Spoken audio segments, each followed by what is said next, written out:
Hello बच्चों, let's see the question. Select the option with correct identification. In option यहाँ पे हमें figure दिया गया है, तो सी लेबल्ड है ये A B C D E and F सी।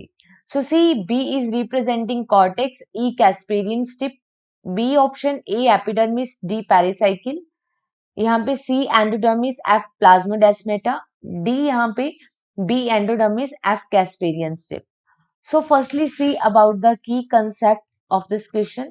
तो सबसे पहले देखो जो गिवन फिगर है that is showing the water transport in root. This figure क्या शो कर रहा है? Water transport in root. तो देखो वाटर का ट्रांसपोर्ट कैसे होता है, तो दो टाइप के पाथवे होते हैं जो वाटर को ट्रांसपोर्ट करते हैं। तो एक होता है वाटर ट्रांसपोर्ट पाथवे की बात करें, वाटर ट्रांसपोर्ट पाथवे दो होते हैं। एक होता है एपोप्लास्ट पाथवे और अनदर है सिम्प्लास्ट पाथवे। जो सेल का नॉन लिविंग पार्ट होता है सेल वॉल, उसमें जो वाटर ट्रांसपोर्ट होता है वो एपोप्लास्ट करता है नॉन लिविंग पाथवे में, और जो सिम्प्लास्ट है वो लिविंग ट्रांसपोर्ट करता है within the cell membrane. अगर हम बात करें यहाँ पे, तो देखो यहाँ पे जो सबसे फर्स्ट रिप्रेजेंट किया गया है ए से, इट इज द एपिडर्मिस। अगर हम बात करें बी की, दैट इज द कॉर्टेक्स। सी यहाँ पे एंडोडर्मिस है, और एंडोडर्मिस के अंदर जो प्रेजेंट है inside the endodermis, that is pericycle which is represent here bye T.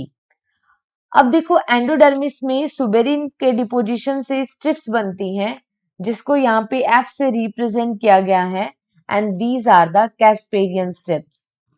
Casparian strips, alright. अब देखो दो सेल के बीच में जो साइटोप्लाज्मिक कनेक्शन होता है उसको बोलते हैं plasmodesmata. E is here representing the plasmodesmata which is creating the cytoplasmic connection between the two cells. So देखो यहाँ पे ऑप्शन ए में बोला है कि बी कॉर्टेक्स है, यस बी कॉर्टेक्स है, और ई इन्होंने कहा है कि कैस्पेरियन स्ट्रिप्स है, नो। कैस्पेरियन स्ट्रिप कौन सी है? एफ। इन ऑप्शन बी ए बोला है एपिडर्मिस, ये सही है, और डी बोला है पेरिसाइकिल, यस बी यहाँ पे करेक्टली मैच है। इन ऑप्शन सी, सी को बोला है endodermis, yes it is true, और इन्होंने एफ को बोला है प्लाज्मोडेस्माटा, नो एफ क्या है? कैस्पेरियन स्ट्रिप्स है, तो ये इनकरेक्ट हो गया। ऑप्शन डी में इन्होंने बी को बोल दिया एंडोडर्मिस, नहीं बी क्या है? कॉर्टेक्स है। So here the finally correct answer that is only option B. Hope you understood it well. Best of luck.